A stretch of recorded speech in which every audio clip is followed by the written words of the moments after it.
Right now, somewhere, a version of you that made different choices is living a life you are currently dreaming about. That person is not smarter than you.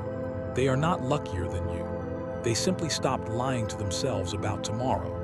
You are sitting here, scrolling, searching for something that will make you feel better about the time you have already lost.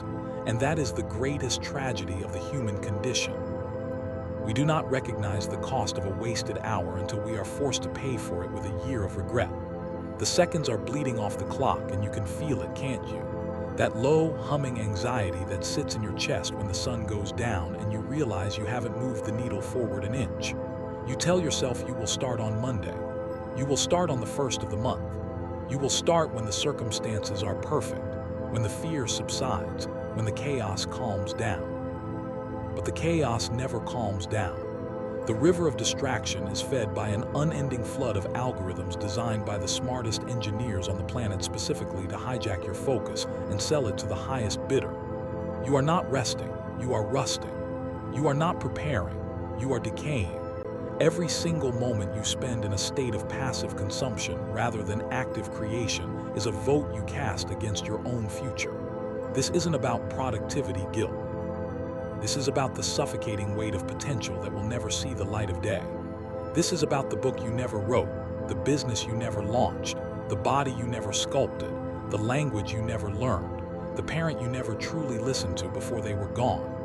The consequence of wasting time is not just a missed appointment or a delayed task. The consequence is a deep, existential grieving for a self that you never got to meet. It is the ghost of your own potential that will haunt your final moments. Listen to me closely. If you do not change the way you view the passage of time, you will reach an age where the path back is permanently closed, and you will be forced to swallow a poison far more bitter than the pain of discipline. The poison of mediocrity, dipped in the syrup of comfort, goes down smooth, but it rots your soul from the inside out. Wake up. The deadline is not approaching. The deadline has already passed. From this moment forward, you are operating on borrowed time, and the only way to repay that debt is to claw back every lost second with a ferocity that the complacent world around you will never understand. This is the intervention you have been avoiding. Listen to the silence between these words. That silence is the sound of your time running out. The great theft of identity there is a violent psychological erosion that occurs when you habitually abandon your own goals. Every time you tell yourself you are going to do something and you fail to execute, you are not just failing the task. You are casting a vote against your own identity. The human brain, that magnificent and treacherous machine, is constantly watching you. It is constantly scanning your actions to determine who you are, and once it forms a conclusion, it will defend that identity to the death.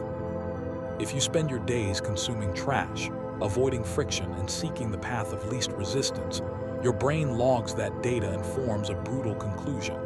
It begins to believe, without your conscious permission, that you are a person who does not keep promises. And here is the terrifying part. Once your brain believes you are a quitter, it will sabotage you. It will automatically generate feelings of fatigue, anxiety, and hopelessness the second you try to break the pattern. It is a homeostatic mechanism. The brain views inconsistency as a threat to the predictability of the organism.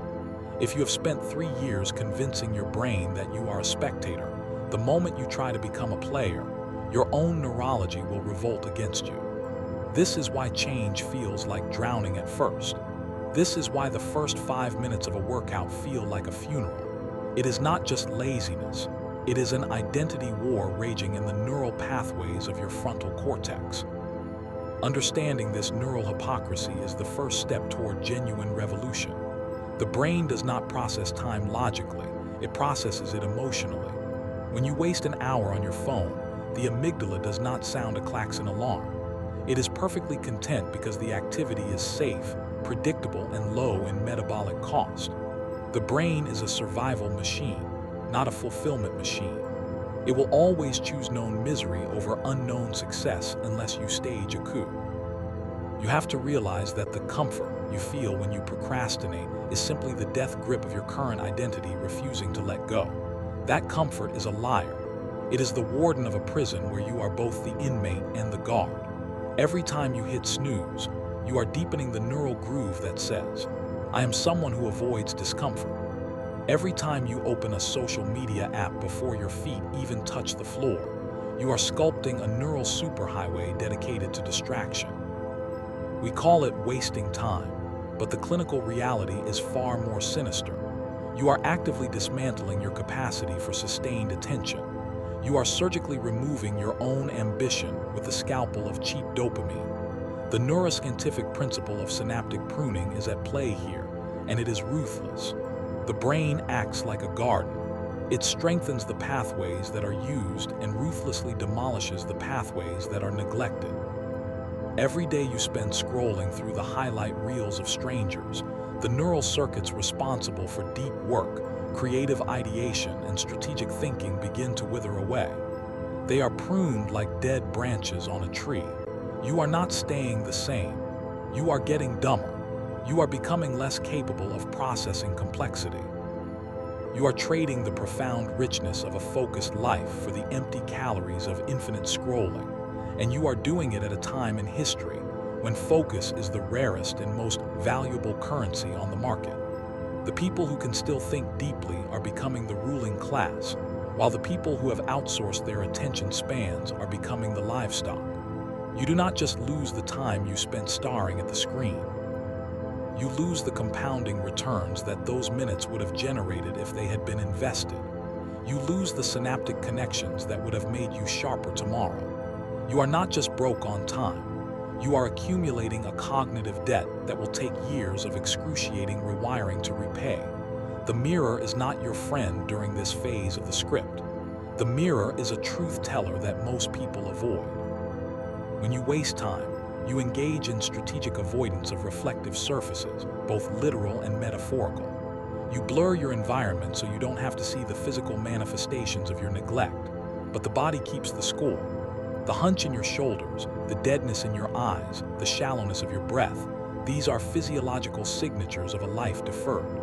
Stand up right now and look directly into a reflective surface, whether it is a window or a screen. Look at the person who has been robbing you. Look at the person who has been making excuses. That person is not your enemy, but they are a traitor. They have traded your future glory for a fleeting moment of comfort in the present. The weight you carry is not just physical, it is the gravitational pull of undischarged potential. It is the density of 1,000 ignored alarms, 1,000 broken promises to yourself. The psychological term for this is self-efficacy erosion. Every time you break an internal contract, your confidence in your ability to change the world collapses by a notch. Eventually, you reach a state of learned helplessness where you stop trying, not because you can't, but because you have trained your brain to believe that your actions do not produce outcomes. The concept of temporal discounting explains why you reach for the phone when the project is due. Your ancient brain values a small, immediate reward, the novelty of a notification, over a massive future reward, like a career-defining achievement. The temporal lobe literally shrinks the value of the future until it looks like a dot on the horizon. To break this, you must bring the future into the present. You must feel the pain of the future failure as if it were happening right now. You must visualize the humiliation of being passed over for a promotion, the agony of looking back at 50 with nothing but a list of what-ifs, and the despair of letting your children inherit a legacy of distraction. If you cannot feel the future pain now, you will sell your birthright for a bowl of soup. The man who wastes time is not a fool. He is a sensory creature who has been overwhelmed by the immediacy of the present. The only way to fight the algorithm of the present is with the brutal, emotional reality of the future. You must paint the consequences of your current path in such vivid, terrifying colors that your brain finally registers the danger. Your environment is rigging the game against you, and you must accept that you are an animal in a cage of your own design. If your phone is next to your bed, you will use it. If your gaming console is plugged in, you will play it. If the junk food is in the cupboard, you will eat it. The myth of willpower is a lie sold by those who design addictive products so they can blame the user for the addiction. You cannot out-will a supercomputer. The engineers who design your phone apps use Skinner box mechanics, variable rewards, and slot machine psychology to break your self-control into pieces. The only way to win is to physically remove the lever. If you are wasting time, it is because you are an organism that is perfectly adapted to a toxic environment. You must sterilize the environment. You must make the undesirable behavior impossible and the desirable behavior inevitable. This is not a game of moral superiority. It is a game of architectural design. Every time you waste time, it is a sign that the friction for bad habits is too low and the friction for good habits is too high. The most dangerous phrase in the English language is not "I can't." It is "I'll do it later." The word later is a sedative. It is a pill you swallow that numbs the urgency of the present. When you say later, your brain registers the task as handled, even though no action has been taken. The dopamine release you get from writing a to-do list without checking a single box is a counterfeit reward. You feel productive simply by planning to be productive. This is the planning fallacy. You must outlaw the word later from your internal dialogue. Replace it with now or never. The harsh truth is that if you do not do the thing right now, in this very breath, the chances of you doing it later are statistically nil. The future you is not a superhero. The future you is a depressed, tired version of the current you who will have even less willpower. The only currency that matters is immediate action. If the thought strikes your mind and you do not move your physical body within 5 seconds, the brain kills the impulse. Mel Robbins' 5-second rule is grounded in the reality that your brain will hijack your intention if you give it a window of hesitation. When you hesitate, you die a little. You must audit the people in your circle with a merciless gaze. Wasted time is often a social contagion. If you surround yourself with people who are drifting, who lack urgency, who mock ambition as trying too hard, you are breathing in a vapor of failure. These people are not neutral, they are an anchor. They want you to stay stagnant because your growth is a mirror to their inadequacy. When you level up, you force them to confront their own wasted time, and they will hate you for it. They will sabotage your mornings with late-night calls. They will plant seeds of doubt. You're working too hard, they will say, as if the definition of hard work is a disease. These are the crabs in the bucket. You must cut them off, or you must build walls so high that their mediocrity cannot scale them. The consequence of spending time with the wrong people is that you calibrate your internal clock to their rhythm. If their rhythm is slow, you slow down. You adopt their pace of life, and before you know it, a decade has vanished and you have become a carbon copy of their limitations. Consider the toxic romance of the busy person. Busyness is a drug that masks the pain of emptiness. You can waste your entire life being busy. You can fill every second of your day with tasks, emails, and admin, and still be the biggest time waster on the planet. Why? Because you are filling your time with trivialities to avoid the terrifying obligation of greatness. You are polishing the deck chairs on the Titanic. You are organizing your desk instead of making the cold call. You are color-coding your calendar instead of doing the deep work that actually creates value. This is productive procrastination, and it is a wolf in sheep's clothing. It gives you the illusion of forward momentum while you are perfectly stationary. The consequence of this is a life of quiet desperation where you feel exhausted but empty at the end of every day. You look back at the week and realize you moved 1,000,000 pebbles but never touched the boulder that truly matters. The boulder is the one thing that would change everything, and you ignored it because it was heavy. Say this out loud. I am not a storage unit for dead time. I'm a vessel for deliberate action. Every second I spend in avoidance is a second I am stealing from my future self, and I refuse to be a thief. The biology of betrayal lets go deeper into the meat and electricity of your brain, because once you understand the machinery, you lose the excuse of ignorance. The dopamine system is not a pleasure system. It is a craving and motivation system. Dopamine is released not when you get the reward, but in the anticipation of the reward. It is the molecule of more. When you waste time scrolling through infinite feeds, you are spiking your dopamine every time you anticipate a new piece of information. This creates a dopamine deficit state. Between the spikes, your baseline dopamine levels crash below the baseline of a normal human being. This is why you feel restless, agitated, and utterly empty even though you have been entertained for 3 hours. You have literally depleted your brain's motivational fuel. You have fed yourself so much anticipation that you burned out the engine. This is the neurochemistry of the hangover you feel after a binge-watching session. You are not just tired, you are dopamine bankrupt. In this state, the very thought of starting a difficult task feels physically painful because the brain cannot summon the neurochemical drive to overcome the friction. This is the state where you become a ghost in your own life.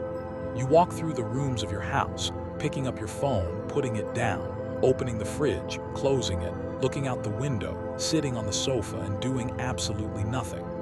You are waiting. You are waiting for the feeling to come back. You are waiting for a divine lightning bolt of motivation to strike you, but the lightning never strikes a drained battery. The consequence of wasting time is that you numb the very mechanism required to escape the numbness. It is a biological trap. The only way to restore the baseline is to go through a painful detox period where you do not spike your dopamine at all. This means sitting in silence. This means feeling the crushing weight of boredom without reaching for a digital pacifier. In that silence, the brain recalibrates.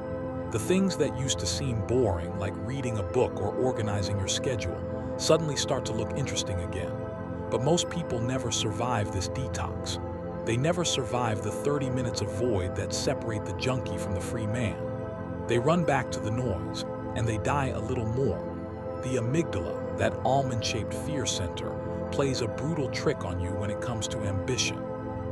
It cannot distinguish between a physical threat and a psychological one. When you sit down to write that proposal, your amygdala sees the risk of failure, social rejection, or financial ruin, and it flips the fight or flight switch exactly as if a lion were charging you. Your palms sweat, your heart races, and your brain screams, "Get away from this." This is why you instinctively open a tab and start looking at sports scores or celebrity gossip. You are fleeing the predator. You are running away from the work because your ancient biology thinks the work is a predator. The difference between the high performer and the time waster is the interpretation of that fear signal. The time waster interprets the fear as a stop sign. The high performer has trained themselves to interpret the fear as a green light. They feel the fear and know that on the other side of that sensation is exactly the outcome they desire. Fear is a compass pointing to growth. But if you waste time every time you feel fear, you are building a life that is as small and safe as a prison cell. Chronic time wasting leads to a condition known as learned helplessness, a discovery made by Martin Seligman that applies perfectly to the modern zombie. When you repeatedly try to escape a negative stimulus and fail, you eventually stop trying, even when the escape route is wide open. When you waste time, you are exposing yourself to a repeated failure of self-control. Your conscious mind says, "I will stop scrolling at 10:00 a.m., and then the algorithm defeats you. You do this 50 times, 100 times, 500 times. Eventually, the animal inside you stops trying to fight. It just lays down. It accepts that it has no agency. This is the mental state of the chronically unemployed, the perpetually about to start, and the lifelong dreamer. They have failed themselves so many times that they no longer believe their own commands. Their internal voice has lost all authority. To regain that authority, you must start with microscopic victories that the brain cannot ignore. You must say you will do 5 push-ups and you must do them. You must say you will write 1 sentence and you must write it. The size of the task is irrelevant. The only thing that matters is the integrity of the command. You are rebuilding the neural link between intention and action. When you waste time, your body language contorts into a posture of submission. You slouch. You fold inward. You make yourself smaller. This is not just a reflection of your mood. It is a feedback loop. The posture of submission tells your brain to release more cortisol, the stress hormone. The posture of power, the Wonder Woman pose, the expanded chest, the open arms, tells your brain to release testosterone and suppress cortisol. If you want to stop wasting time, you cannot just think differently. You must inhabit your body differently. You must adopt the physiology of urgency. Walk faster, sit up straighter. Keep your eyes open and focused, not half-lidded and glazed over. When you feel the pull to slouch into a scrolling session, stand up. Stand up and take 3 deep breaths that expand your diaphragm. That physical act disrupts the slump pattern. It sends a signal up the vagus nerve to the brain that says, we are not in rest and digest mode. We are in action mode. You cannot outthink a bad posture. You must embody the change you want to see in your schedule. The science of habit loops, the cue routine reward framework pioneered by Charles Duhigg, reveals that wasting time is almost always an automatic script. The cue is boredom, anxiety, or uncertainty. The routine is opening the app. The reward is the temporary distraction from the discomfort of the cue. To break the loop, you cannot just suppress the routine. You must recognize the cue and actively insert a competing routine. When you feel that hollow pang of anxiety that precedes a 3-hour internet rabbit hole, you must name it. Say out loud, this is an anxiety cue. My brain is looking for a dopamine escape hatch. Numbing the feeling activates the prefrontal cortex and dampens the amygdala. It puts you back in the driver's seat. Then, you must immediately execute a different routine that produces a similar relief but a different outcome, like stepping outside and feeling the sun on your skin, or doing a minute of vigorous jumping jacks. You are rewiring the circuit. You are replacing the destructive path with a constructive one. This takes 30 to 60 days of brutal consistency before the new pathway becomes the automatic one. It is a battle of weeks for a life of decades. We must talk about the modern curse of revenge bedtime procrastination. This is the phenomenon where you feel you have no control over your day, so you stay up late to reclaim a sense of freedom, even though you are exhausted. You are rebelling against your own life. You're staying awake because the day was so unsatisfying that you cannot bear to end it and start the grind again. This is a direct consequence of a life spent reacting rather than acting. When you waste the daylight hours, you are left with a soul-deep hunger for meaning. You try to feed that hunger with cat videos and late-night snacking at midnight, but these things cannot provide meaning. They only provide light. You are trying to illuminate the void, but the void is still a void. The solution is not to sleep earlier. The solution is to make the day worth ending. You must plan a victory in the morning that is so satisfying that by 10:00 p.m., your soul is ready to rest because it has earned the rest. If you go to bed feeling proud, you do not need to procrastinate on sleep. You welcome sleep as a reward for a day well lived. The emotional consequence of chronic time wasting is a low-grade, persistent guilt that colors every happy moment. You cannot fully enjoy a sunset because there is a voice in your head whispering, you didn't finish the report. You cannot laugh fully with your children because there is a weight on your chest that says, you are behind on your goals. This guilt is toxic. It robs you of the present moment even when you are trying to be present. It divides your consciousness. You are never fully anywhere. You are half at the dinner table and half in the pit of undone tasks. This is the fragmentation of the soul. The only way to cleanse this guilt is to close the open loops. You must physically sit down, write down every single thing that is weighing on you, and start closing them one by one. An open loop is a task that your brain keeps spinning in the background, sucking up RAM. Closing it sets you free. The consequence of wasting time is that you accumulate thousands of these soul-sucking open loops until your internal world looks like a hoarder's house. Consider the impact on your voice. When you are a chronic time waster, you lose the authority in your own voice. You cannot speak with conviction because deep down you know you are a hypocrite. You cannot tell your child to work hard in school because you know you wasted half the workday on YouTube. This creates a crisis of character. Your self-respect is directly correlated to your ability to keep the promises you make to yourself. When your self-respect drops, your confidence drops. When your confidence drops, you cannot speak up in meetings, you cannot negotiate for a raise, you cannot approach a potential partner, and you cannot set boundaries. You become a leaf in the wind, blown around by the demands of others because you have no solid ground of integrity to stand on. The voice of the time waster is quiet, hesitant, and full of ums and ahs. The voice of the disciplined person is grounded, resonant, and certain. Which voice do you want to speak with for the remaining years of your life? Say this out loud. My biology is a tool, not a master. The fear I feel is a signal to advance. The boredom I feel is the sound of my brain healing. I will no longer let neurochemical ghosts dictate the direction of my destiny. The corrosion of the soul beyond the biology, beyond the psychology, there is a spiritual decay that sets in when you waste time. I am not speaking of religion.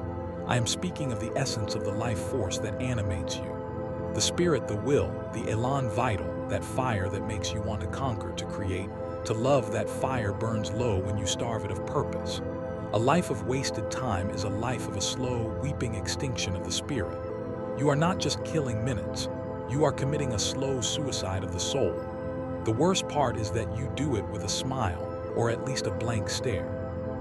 The opposite of life is not death, it is indifference. When you waste time, you are practicing indifference toward the miracle of your own existence. You are telling the universe, this gift of consciousness, this rare and fleeting spark of awareness in a cold cosmos, is only worth a few cat videos and a meme.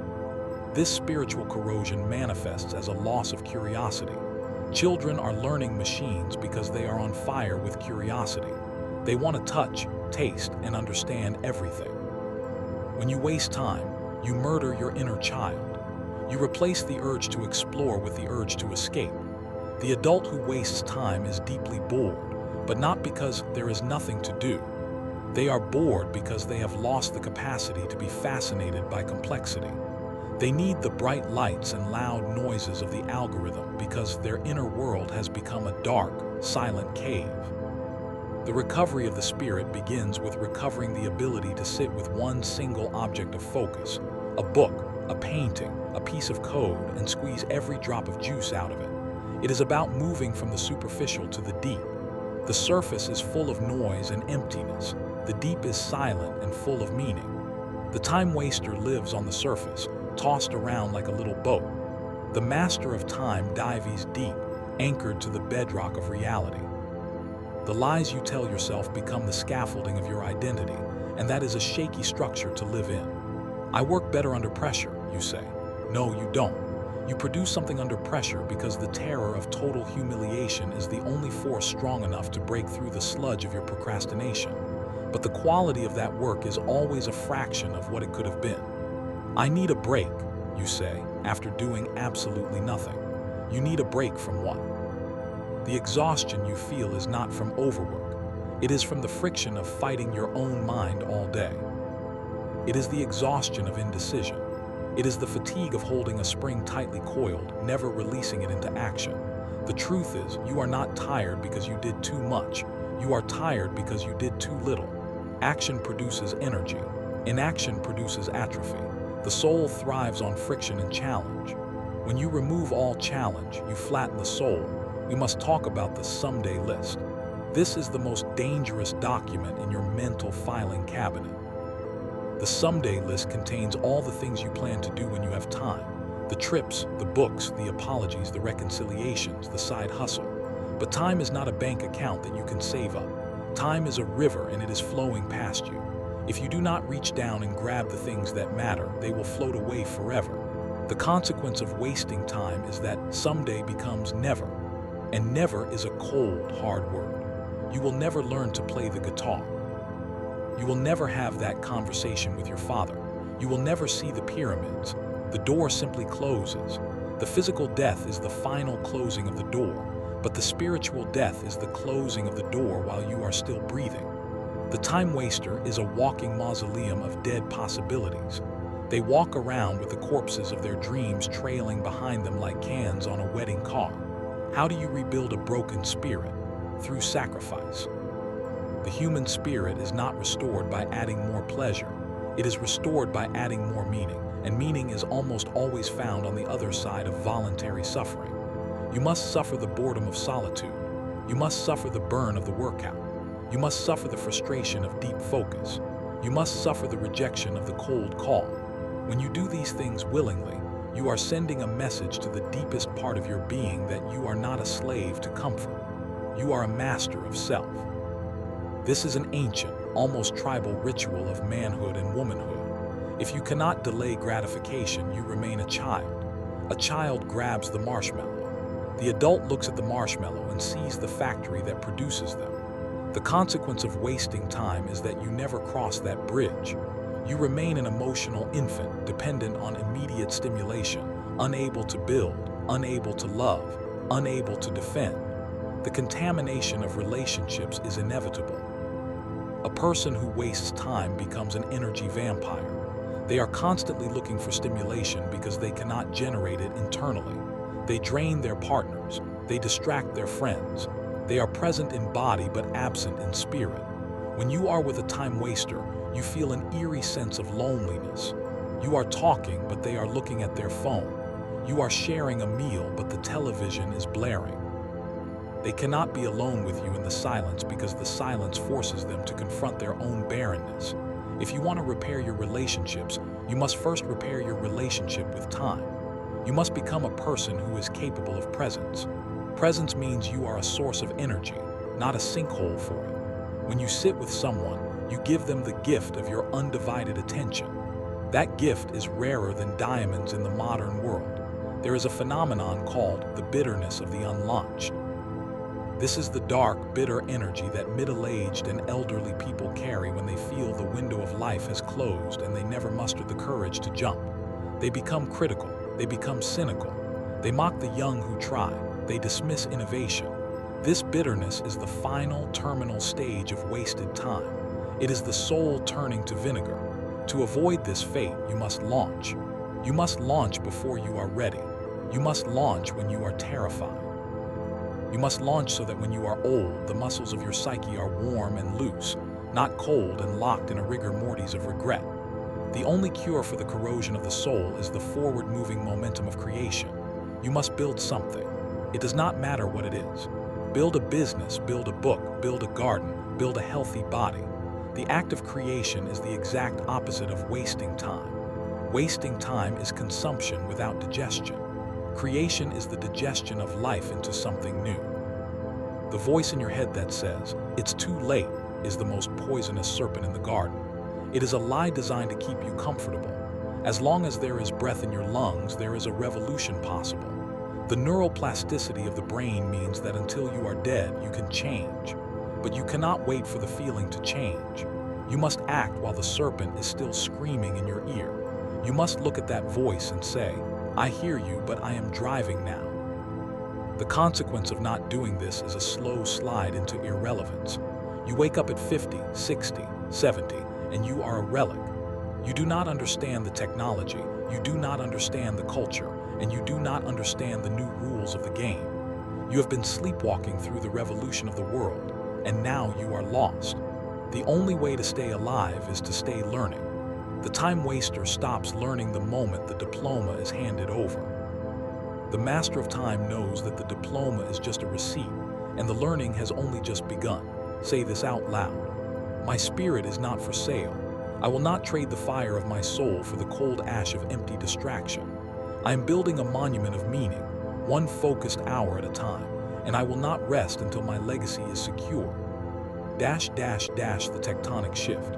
From drift to drive the shift from a time waster to a master of execution is not a gentle transition.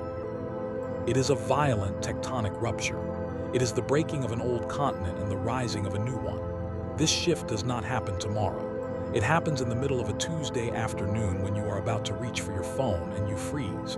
You catch yourself in the act. You see the trigger, you feel the craving, and you make a conscious, white-knuckled choice to step left instead of right. This is the moment of power. This is where the old self dies and the new self is born. It is messy. It is uncomfortable. It feels like tearing your skin off. But on the other side of that millisecond of decision is a tidal wave of self-respect that makes the addiction feel like a pale shadow. You must chase that feeling of victory. You must become addicted to the sting of discipline, knowing that the sting lasts a moment but the pride lasts a lifetime. To engineer this shift, you must understand the power of the non-negotiable. A non-negotiable is a standard of behavior that you do not debate. You do not ask if you feel like it. You do not check the weather. You do not consult your horoscope. You simply do it. Brushing your teeth is a non-negotiable. You don't wake up and have an internal debate with the toothbrush. I don't know if I'm ready for you today, toothbrush. Maybe I'll just let my teeth rot. No, you just brush them. You must elevate the critical tasks of your life to the exact same status. Your morning deep work block must become a non-negotiable. Your physical training must become a non-negotiable. When you make something non-negotiable, you remove the cognitive load of the decision. You preserve your willpower for the creative challenges, rather than wasting it on whether or not to do the basics. The person who wastes time debates everything. The person who dominates time negotiates nothing. This tectonic shift requires a total reset of your reward system. You have to start celebrating the boring. You have to rewire your dopamine to spike for the completion of a complex spreadsheet rather than the consumption of a funny video. This is unnatural, but it is essential. The way to do this is through a practice called celebration after small wins. When you close a task, even if it's just sending an email you were dreading, you must physically raise your arms, snap your fingers, or say, "That's a win," with intensity. You are flooding your brain with positive emotion in direct association with the active output. Over weeks, this creates a craving for the work itself. You stop looking at the work as a barrier to pleasure and start looking at the work as the source of pleasure. This is the ultimate cheat code. Most people wait for the big win to feel good. The master feels good on the smallest step, and that emotional fuel sustains the marathon to the big win. You must adopt a zero-tolerance policy for the snooze button mentality, not just in sleep, but in life. The snooze button is a metaphor for hesitation. You hear the alarm, you feel the discomfort, and you say, "Let me just ease into this. 9 more minutes." In those 9 minutes of easing in, you are training yourself to disobey your own intentions. The consequence is a fragmented life. You cannot snooze your career. You cannot snooze your marriage. You cannot snooze your purpose. You must wake up to the fact that the alarm has been ringing for years, and you have been hitting the snooze button, waiting for a better time to be alive. The better time is not coming. The house is on fire. You must leap out of bed and run. The shift from drift to drive is the realization that the fire alarm is not a drill. An essential component of the tectonic shift is the redefinition of rest. The time waster views rest as the default state and work as the interruption. The champion views work as the default state and rest as the strategic recharge. Rest is not mindless scrolling. Scrolling is not rest, it is input. True rest is sensory deprivation. It is closing your eyes. It is walking in silence. It is taking a nap without the radio on. It is letting your default mode network process the day. If you fill every micropause with digital input, you never consolidate your memories or process your emotions. You become fragmented and overwhelmed. The shifted individual takes deliberate pauses where the phone is in another room. They stare at the ceiling. They get bored on purpose. And in that silence, the great ideas of their life float to the surface like bubbles of air from a deep-sea wreck. You cannot hear your own wisdom when you are drowning in noise. You must redefine your relationship with the word no. You cannot protect your time if you are a people pleaser. Every time you say yes to a trivial request, you are saying no to a vital piece of your own progress. The shift requires you to erect steel boundaries around your time. No, I don't do coffee meetings. No, I don't watch that show. No, I can't stay late to chat about nothing. This will offend people. Good. The people who are offended by your boundaries are the ones who benefit from you having none. They are time thieves. Your time is the most precious commodity you own. It is not rude to protect it. It is insane to squander it. The shifted person is willing to be seen as rude in order to remain effective. They do not trade their life hours to satisfy the curiosity of the idle. Start building the physical proof of your shift. Create an environment that reflects your new identity. Clean your room. This is a cliché, but it is an archetypal act.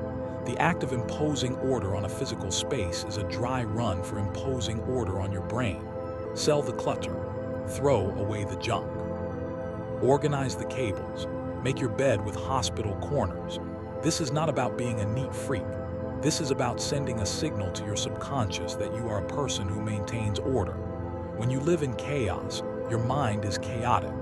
When your room is a reflection of a focused, minimalist, and disciplined mind, You feel a sense of self-mastery that spills over into your work.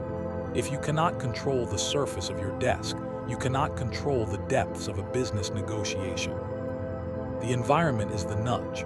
Make it a nudge toward greatness. Finally, in this phase of the shift, you must accept the death of your old life. You must grieve the lazy Sunday mornings that turned into nothingness. You must say goodbye to the chill persona that took pride in not caring. That persona was a defense mechanism against the fear of trying. You must walk through the fire of a public and private rebirth. You will lose some friends. You will feel disoriented. You will wonder who you are. This is the dark night of the soul that precedes the dawn. You are shedding a skin that was too tight for your future. Do not crawl back into it just because it's familiar. Push forward into the unknown territory of high standards and extreme ownership. The only thing waiting for you back in the old life is a slow, suffocating decay. Say this out loud. The shift is happening now. I am breaking the chains of the old me. I embrace the friction, I welcome the silence, and I stand fiercely in defense of my minutes. I am becoming unstoppable. The architecture of the eternal day we are building toward a life where the concept of wasting time is not something you fight, but something that is structurally impossible because the architecture of your day is a fortress against mediocrity. This final section is about the practical, granular construction of a day that generates momentum instead of draining it. You must wake up before the enemy wakes up. The enemy is not a person. The enemy is the collective addiction of society that will start buzzing on your phone as soon as the sun rises. You need at least 60 to 90 minutes of deep solitude where you own your brain before the algorithm tries to rent it.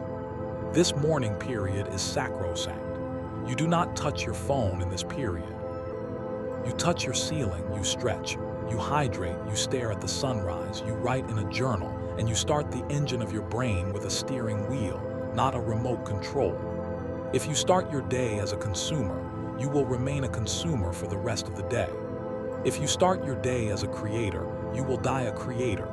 The architecture requires the elimination of task-switching residue. Sophie Leroy's research proves that when you switch from task A to task B, a part of your attention remains stuck on task A. This is the attention residue. If you are constantly switching between tabs, apps, and tasks, you are never fully focused on anything. You are operating at 40% capacity. The architecture of the eternal day relies on time blocking. You do not work from a to-do list. You work from a calendar. You assign your tasks to specific hours of the day. From 8:00 a.m. to 10:00 a.m., you are doing deep work. You do not move until the clock says you move. You do not check the news at 8:23 a.m. just because a neuron fired a spike of curiosity. You capture that curiosity on a notepad and you keep working. This is the discipline of the master craftsman. You are weaving the tapestry of your life with long, uninterrupted strokes of the shuttle, not with 1,000 tiny, tangled knots. You must design a shutdown ritual to close the open loops we discussed earlier. At the end of your workday, you do not just walk away from the computer. You sit down and you write down what you finished, what is left, and what the first priority is for tomorrow. You close the tabs, you clear the desk, you say to yourself out loud, the workday is complete. This tells the brain to release the responsibility and allow true rest. Without a shutdown ritual, your subconscious mind keeps churning on work problems while you are trying to sleep, which leads to poor sleep and a tired start the next day. The consequence of a lifetime of wasted evenings is a lifetime of wasted mornings because the sleep was poisoned by anxiety. The architecture of the eternal day respects the night as a sacred, black canvas for the brain to repaint itself with hormones and healing. Let's talk about the practical habit of calendaring the trivial. You waste time not just on big distractions, but on the 1,000 tiny decisions of what to wear, what to eat, and where to go. The brain has a limited budget of decision-making energy. You must automate the trivial. Eat the same breakfast every morning. Have a work uniform, whether it is Steve Jobs' turtleneck or just a very specific rotation of outfits. Pack your gym bag the night before. These are not insignificant acts. They are acts of liberation. You are reducing the decision fatigue so that when the big, hard, life-changing decisions come, you have a full tank of mental clarity. The time waster burns their best mental energy on choosing a Netflix show and has nothing left for the strategy session. The architecture must include what I call buffer blocks. You cannot schedule every second of the day back-to-back because life will happen. A call will run long. A traffic jam will occur. If your schedule has no slack, any disruption will collapse the entire house of cards, and you will feel like a failure and revert to wasting time. You must schedule buffer blocks of 30 minutes between intense sessions. These are times for processing unexpected inputs, using the bathroom, stretching, or just breathing. When you waste time spontaneously, it feels shameful. When you schedule a buffer block, you are resting with permission. This is a completely different psychological flavor. You are in control of the rest, rather than the rest controlling you. A critical daily habit is the hour of silence. No music, no podcasts, no voices, no screens, just you walking, driving, or sitting. In this hour, you process your emotions. Most people waste time because they are running from an uncomfortable emotion: grief, shame, loneliness, inadequacy. They use stimulation to drown out the feeling, but the feeling does not disappear. It festers. The hour of silence forces you to face the dragon. You sit with the discomfort, and you realize that you can survive it. You realize that the feeling is just a sensation in your body, not a death sentence. This reduces your need to escape. The more you run from your inner world, the more you require external sedation. The hour of silence breaks the addiction to sedation. You must ritualize the practice of negative visualization, a stoic exercise that counteracts the fog of complacency. Spend 5 minutes a day visualizing the absolute worst-case scenario. Visualize losing your job. Visualize your partner leaving you because you ignored them. Visualize your body failing at 50 because you never moved it. Feel the cold sweat of that reality. This is not morbid, it is immunizing. When you have faced the horror in your mind, the internet scroll has no power over you. You realize the stakes are too high to be cute with your attention. The consequence of wasting time is that you never look at the abyss until you fall into it. The master of time visits the abyss every morning in their imagination and says, "Not today, not ever." Finally, you must build a bridge of kindness to yourself. If you have wasted decades, the sheer weight of that regret can crush you into a state of paralysis. You must forgive the old version of you. That person was doing their best with the tools they had. They were manipulated by billion-dollar companies and their own biology. But now you know better. Now the armor of ignorance is gone, and you must move forward in the naked terror of awareness. Do not waste more time beating yourself up for wasting time. That is a meta-trap. Accept the past loss and cut the line. Every second you spend in self-loathing is another second wasted. Shift the energy from regret to urgency. The best time to plant a tree was 20 years ago, but the second best time is this chaotic, urgent, terrifying, and glorious moment right here. Plant the tree. Say this out loud. I am the architect of my hours and the sculptor of my days. I build monuments of output from the marble of raw time. I have forgiven my past slumber, and I am fully awake to the urgency of now.